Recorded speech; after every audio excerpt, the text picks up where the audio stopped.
Bienvenidos, yo soy Agustina y esto es Un Corazón Floreciendo.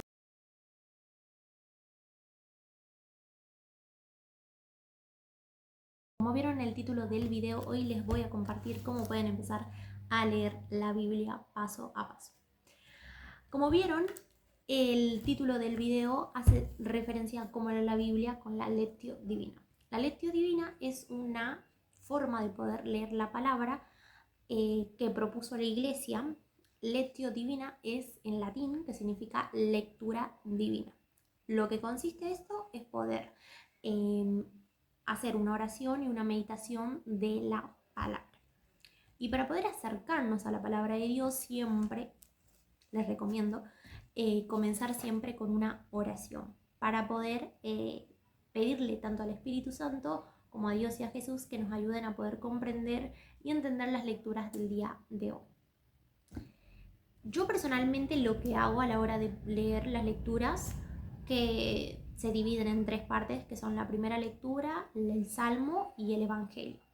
Esas lecturas se dividen así de lunes a sábado, y los domingos, que son el día del Señor, donde todos vamos a misa también, son 4 lecturas, que son primera lectura, Salmo, segunda lectura y Evangelio.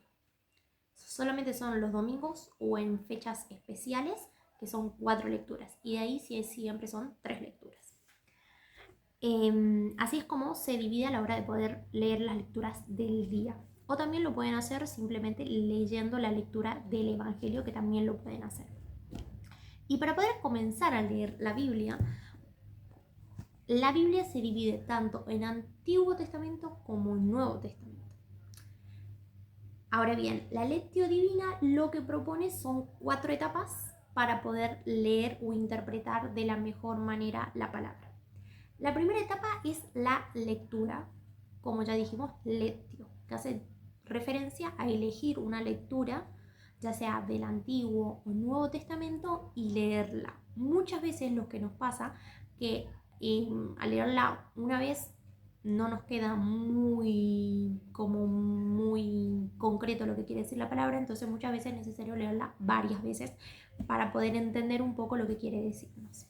Así que siempre les recomiendo que en esta primera etapa, que consiste en leer una lectura, si no la entendieron, lean varias veces la lectura hasta que lo puedan entender un poco. La segunda etapa consiste en una meditación. Reflexionamos en silencio la lectura que acabamos de leer. Por ejemplo, lo que yo hago y lo que he visto en algunos estudios bíblicos que he tomado es que muchas veces podemos dividir la lectura podemos ir desglosando la lectura. ¿Qué significa? Cada lectura que nosotros vamos a hacer tiene un contexto. ¿Qué quiere decir? Tiene una época, un año, una cultura, costumbres que se encuentran en la lectura. Es decir, que muchas veces vamos a leer cosas que uno va a decir, pero esto no coincide mucho porque están en un tiempo y en una etapa que es totalmente diferente a la que nosotros nos encontramos actualmente. Entonces, muchas veces es necesario definir el contexto. Si podemos ir identificando el año, el contexto económico, el contexto político, el contexto en el que se encuentra el pueblo de Israel, que muchas veces la lectura te brinda esa información y muchas veces no, pero siempre definir un contexto en el que se encontraba el pueblo, en el que se encontraban las personas, en el que se encontraba el pueblo de Israel en ese momento. Y les voy a dar un ejemplo de cómo lo podemos hacer paso a paso. Vamos con Marcos.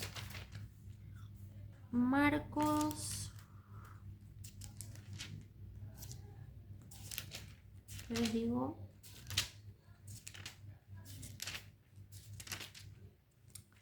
Marcos 1 del 40 al 45. Al ya tener una lectura, lo que vamos a hacer primero, como ya dijimos, el primer paso es leerla. Entonces se le acercó un leproso para pedirle ayuda, y cayendo de rodillas le dijo: si quieres, puedes purificarme. Jesús, conmovido, extendió la mano y lo tocó diciendo: lo quiero, queda purificado. Enseguida la lepra desapareció y quedó purificado.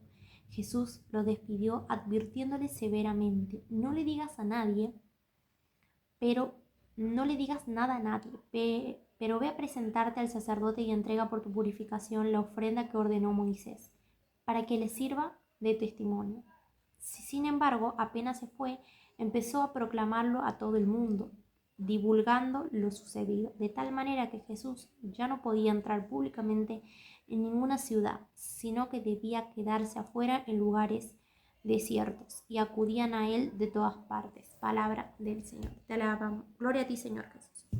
Como vemos, el contexto de este evangelio es que Jesús ya se encuentra en su vida proclamando la palabra del Señor. O sea, Jesús ya se encuentra comenzando su ministerio, en los cuales ya ha venido curando a muchas personas. Y acá se acerca una persona que es un leproso. En ese tiempo la lepra era una enfermedad muy mal vista y también hacía que la persona se tenga que distanciar y se tenga que alejar tanto de su familia y de todos sus seres queridos, porque la lepra era algo contagiosa.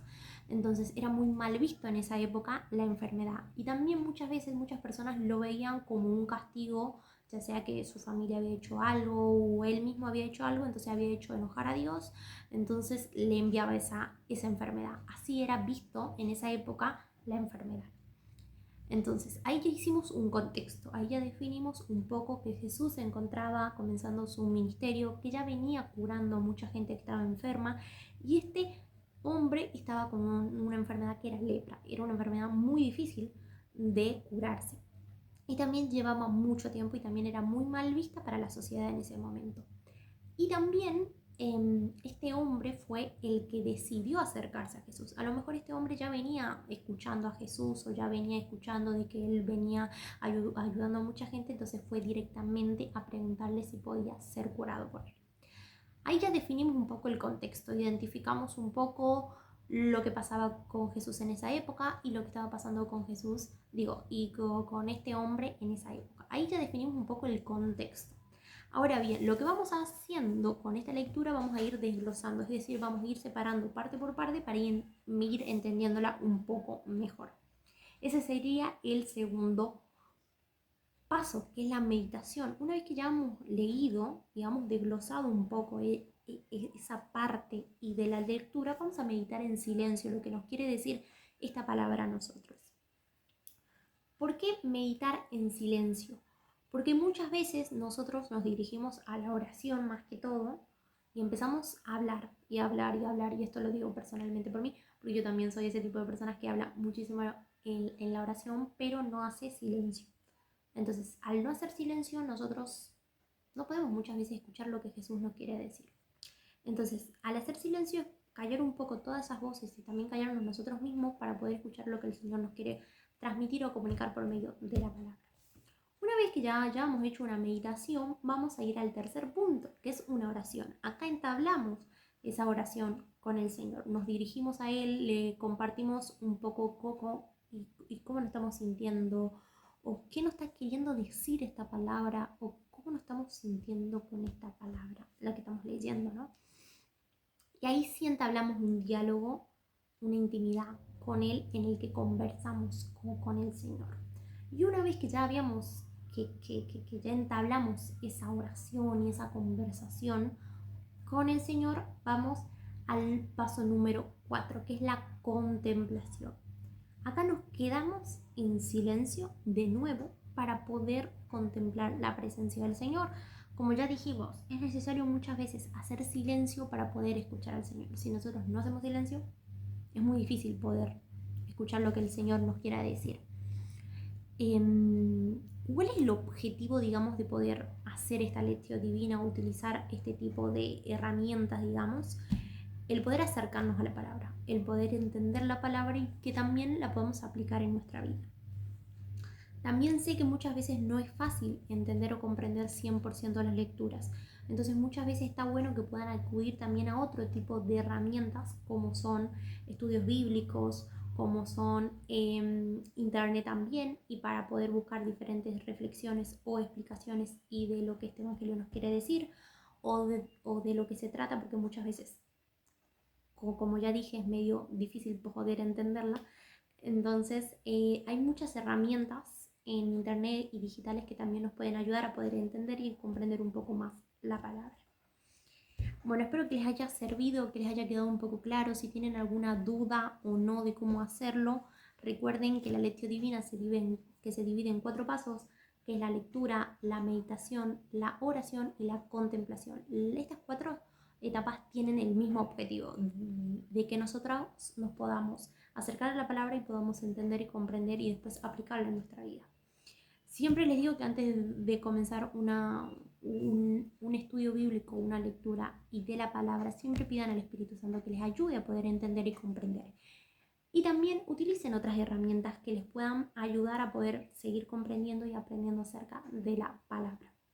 Espero que les haya gustado mucho este video y recuerden suscribirse si no están suscritos, y también recordarles que ya vamos a empezar a hacer estudios bíblicos diarios acá también, así que si se quieren sumar a los estudios bíblicos también lo pueden hacer, en el que vamos a estar comprendiendo o intentar comprender las lecturas del día del día y que nos toque.